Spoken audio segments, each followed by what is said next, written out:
Რაღაცით ხარ თქვენ ჩვენთან მოსული რაღაც სიურპრიზით თან მეც აგერ დავიწყე და გავაგრძელოთ დავიწყეთ და ხო ხშირად ჟღერს ხოლმე რასადროდისთან დაკავშირებული შეკითხვები რასადროდისში კალათბურთთან დაკავშირებული შეკითხვები რასადროდისში არ ვიცი ზამთრის სერიას უყურებდით თუ არა იქაც იყო ერთი გოგის ვენცექსონმა გამოიცნო მე მგონი ვიცი რაზეც არის საუბარი ხო რომელიღაც მოკლედ რომ დაიმტრაო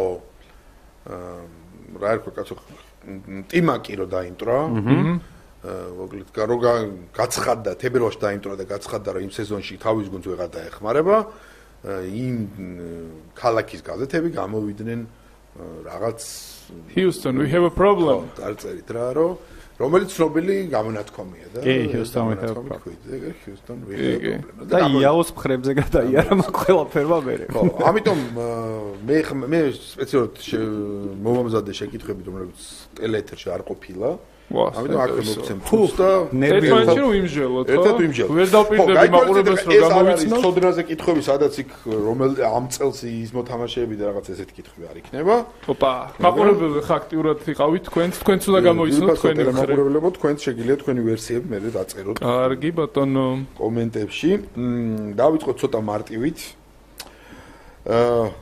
ამერიკაში საუნივერსიტეტო დარბაზებში აღმოჩნდა რომ არა მხოლოდ კალათბურთელები იყენებენ საკალათბურთო ფარებს ვარჯიშის დროს, არამედ კიდევ ერთი გუნდური სპორტის წარმომადგენლები, რომლებიც ვარჯიშობენ ხოლმე დარბაზში, აუცილებლად ითხოვენ რომ ეს ცოტა მოშორებით, მაგრამ იყოს ეს ფარები რა, ну ფარი რა, კალათბურთის ორი მხარეს რომ გუნდიც ვარჯიშობს რა, სპეციალურად, იმიტომ რომ ჭირდებათ ეს ფარები რა, ну და კალათა თქვენ ახლა უნდა გამოიცნოთ რომ სპორტის რომელ სახეობაზე საუბარი დრო წავიდა.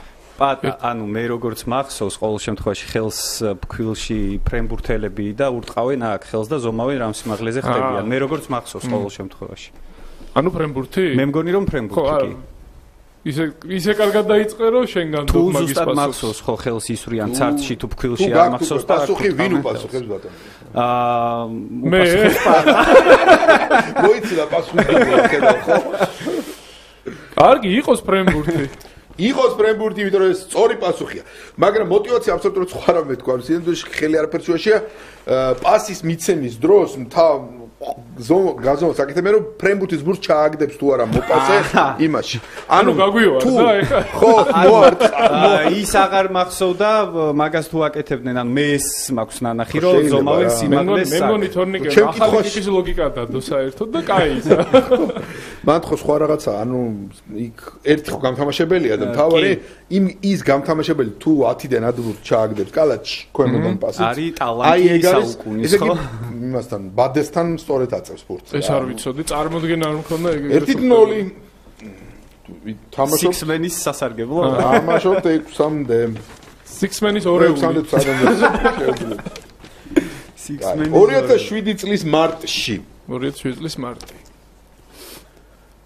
გეორგე მურეშანმა ჯორჯი მურეშანი. ჯორჯი. 221 სანტიმეტრი. გეორგე რა. როგორც ჰაჯიც ხო გეორგე იყო.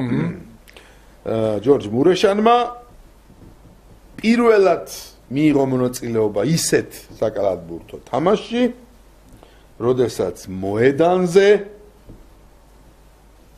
დაასრულეთ ეს წინადადება. არ იყო ყველაზე მაღალი პატა 2007 წელს მანუტებული არ თამაშობდა, მანუტებული უფრო მაღალი იყო და მაგის მერე ყველაზე იცი რა მახსოვს იმას ეთამაშებოდნენ თუ არ ვცდები ნიუ-იორკ ის რო არის სამოყვარულო გუნდი რომ არის გასართობ ძალიან მაღალი რო ყავთ ერთი აი ძალიან მაღალი როდესაც არ იყო ყველაზე მაღალი ორი და ხო მაგაზია სავარაუდო სიმაღლეზეა რომ ცირკს ამბობ საკალათბურთოს ცირკის საკალათბურთო ცირკის წარმომადგენლები არიან ჭრელი ლურჯი წით ამერიკის გლოუტროუტერზე გლოუტროუტერს არ ყავს მაგ ხელოტიპები არც არ ყოლია და ანუ პირველად ითამაშა ისეთ თამაში რაც ყველაზე მაღალი არისო ხო მე ეგრე მგონია ლოგიკურად ნათამაშები აქვს მანუტებოლის წინააღმდეგ ეგეც ვაშინგტონ ვიზარდში იყო და 2007-ში ხო 2007-ში მანუტე არისო ალბათ სავარაუდოდ ეგ არის პასუხი. 10 წამი დარჩა. სადაც ყველაზე მაღალი არ იყო. და ალბათ ხო ლოგიკურად რომ ვიმსჯელოთ, თორნიკე უპასუხებს.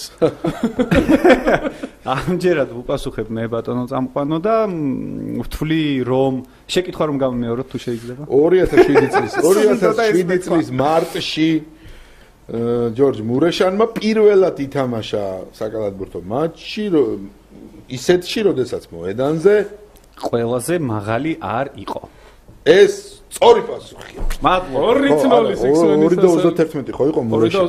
2-30 იყო, მაგრამ მან უკვე NBA-ში აღარ თამაშობდა მურეშანი, ჩუჩი თამაშობდა Maryland Nighthawks-ში, რაღაც ბელიგაში თუ სადღაც. მაინც მაღალი იქნება. და იქ ითამაშა 4 ნომრად თავის გუნდში, იმიტომ რომ ცენტრზე იდგა სუნ მინმინი. სუნ 216. თავის გუნდში ყავდა თვითონ იყო. ხო, სუნ მინმინი როგორ არის? სუნ მინმინი არის 226 სანტიმეტრი, ჯერ კიდევ თამაშობს და იაო მინის ბიძაშვილია. კი ბატონო, და კიდევ ერთი იყო მაქსამთან ერთად სიმბულარი ინდოელი კალათბურთელი. სიმბულარი არ იყო მან მაგდროს. 226 სიმბულარი. მაქს სიმაღლეს ვიძახია. სიმბულარი small forward ალბათ კრისტალ პორზინგისი 221 ის გამთამაშებენ და 2 ნომერზე ბობან მარიანოვიჩი რაღაცა. ბობან მარიანოვიჩი. Six-Man-ის და რასადროდის crossover-ი გვაქვს ახლა ჩვენ. ბატონო. ეხლა კაი ექშენი წამოიღო ეხლა. ყურადღება. ოპა.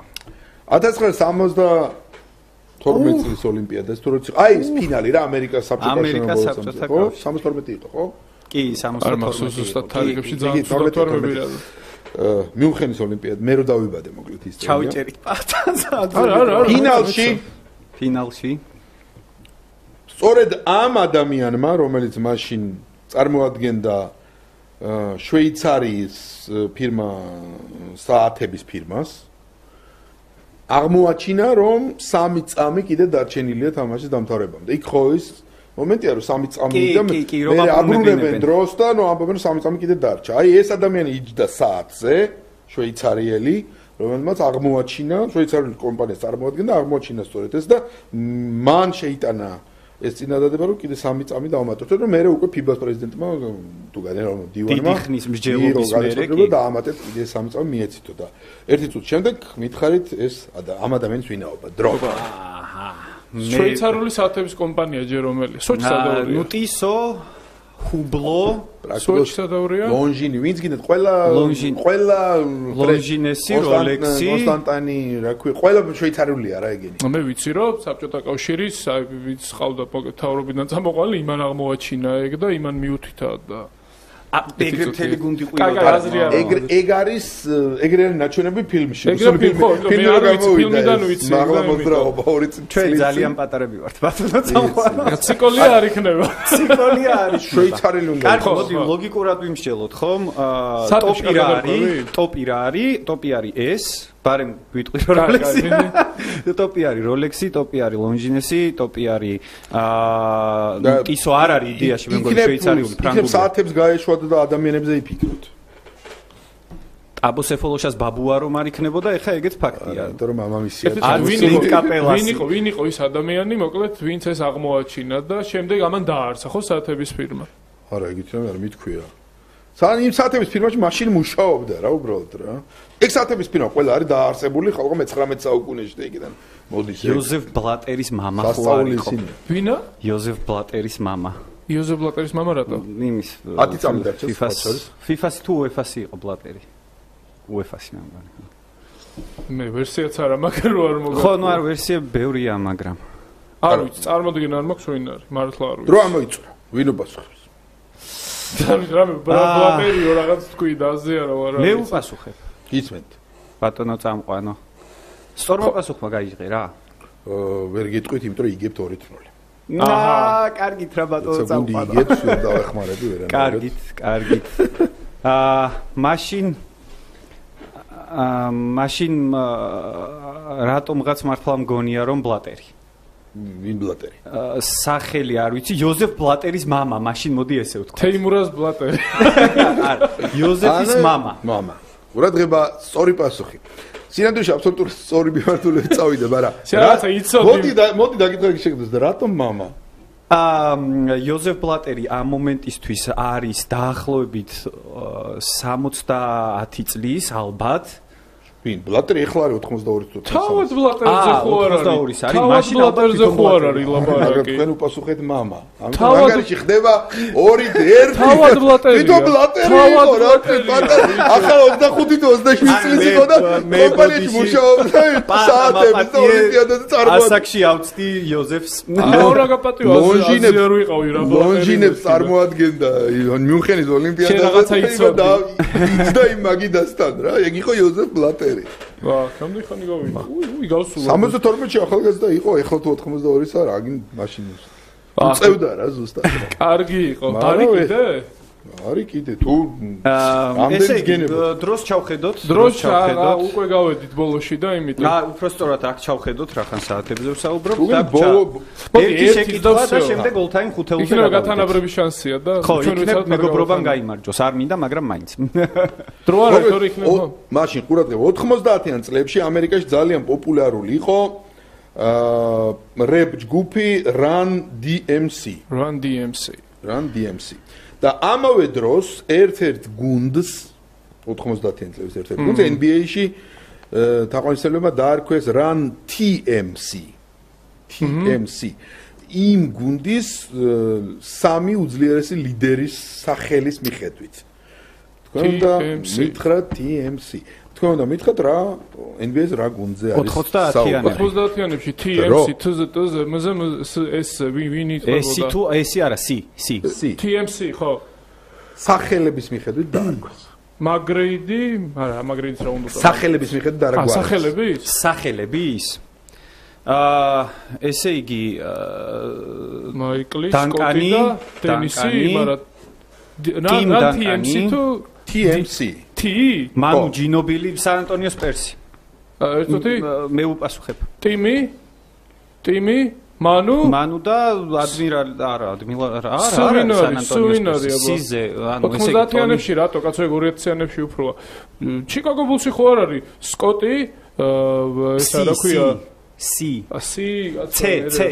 ხო ეს სკოტი მე რა გინდა სწორედ სიტია სკოტის ესია სკოტი ესია ხო მართლა ესი ხო ესი ბიჭო საკრამენტო ხო არ არის ახლოს ხარ ოღონდ გეოგრაფიულად ახლოს ხარ გეოგრაფიულად თუ ახლოს ეს კალიფორნიაში ვარ გოლდენ სტეიტი საკრამენტო ლეიკერსი კლიპერსი ვინ კაცო აღა კლიპერს მიუძღვნიდნენ რა ლეიკერსში ვინ არის ესე არა ბიჭო საკრამენტო კინგზე მაქვს მეჭვი იმიტომ რომ მან თამაშობდა მაიკ ბიბი მან თამაშობდა მოიცა არა საკრამენტო არა კალიფორნიაზე ვართ რა მოკლედ და კალიფორნიაში ლეიკერსია კობი ბრაიანტი გოლდენ სტეიტია კიდე ლეიკერსში ვინ შაკი იყო კობი იყო